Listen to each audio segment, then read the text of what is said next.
Hi అండి. ఈరోజు మా బాబాయ్ చేసిన కొరమే నీకురు చూపిస్తాను రండి.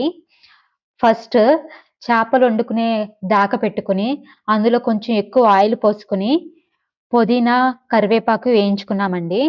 తరువాత ఉల్లిపాయ, పచ్చిమిరపకాయలు కోసుకొని, అవి కూడా గోల్డ్ కలర్‌లో వచ్చేంత వరకు లైట్‌గా ఫ్రై చేసుకున్నామండి. ఆ తరువాత అల్లం వెల్లుల్లి పేస్ట్ ఏసుకొని ఫ్రై చేసుకున్నామండి. చూసారు కదా! ఎలా ఫ్రై అయినాయో.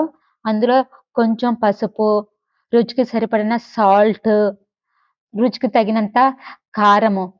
చేపల ఇగురు కదండీ! కొంచెం ఎక్కువ కారమే పడుతుంది. మీరు కూడా వేసుకోండి కొంచెం ఎక్కువ కారమే. ఇది కూడా కొంచెం ఫ్రై అయిన తర్వాత కొరమీను చేపల ముక్కలు వేసుకోవాలండి.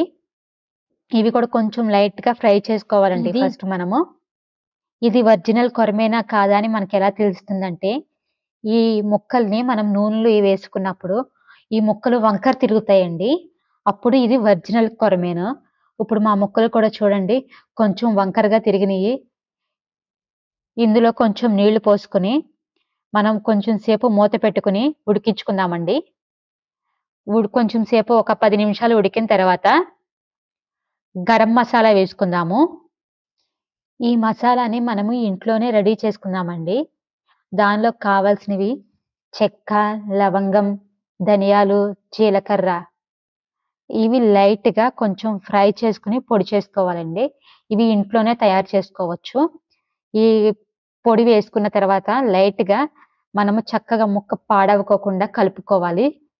గెరటితో కొంచెము తిప్పుకుంటూ కలుపుకోవాలండి. ఇవి సిమ్‌లో పెట్టుకొని కొంచెము మూత పెట్టుకొని ఉడికించుకోవాలి. ఒక పావు గంట ఉడికిన తర్వాత ఓపెన్ చేసి చూస్తే చూడండి ఎలా ఉందో. కొంచెం పచ్చి కొబ్బరిని మిక్సీ పట్టుకొని, మన కొరమీను ఇగురులో కొంచెం ఏసుకోవాలండి. పచ్చి కొబ్బరిని.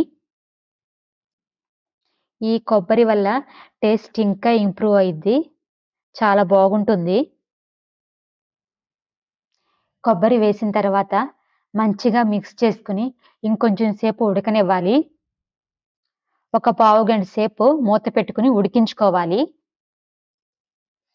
ఇలా చేసుకుంటే కొరమేను ఇగురు చాలా బాగుంటుంది. ఒకసారి మీరు కూడా ట్రై చేయండి. ఈ వీడియోలో చూపించిన విధంగా స్టెప్ బై స్టెప్ కర్రీ చేసుకోండి. చాలా బాగుంటుంది. Thank you.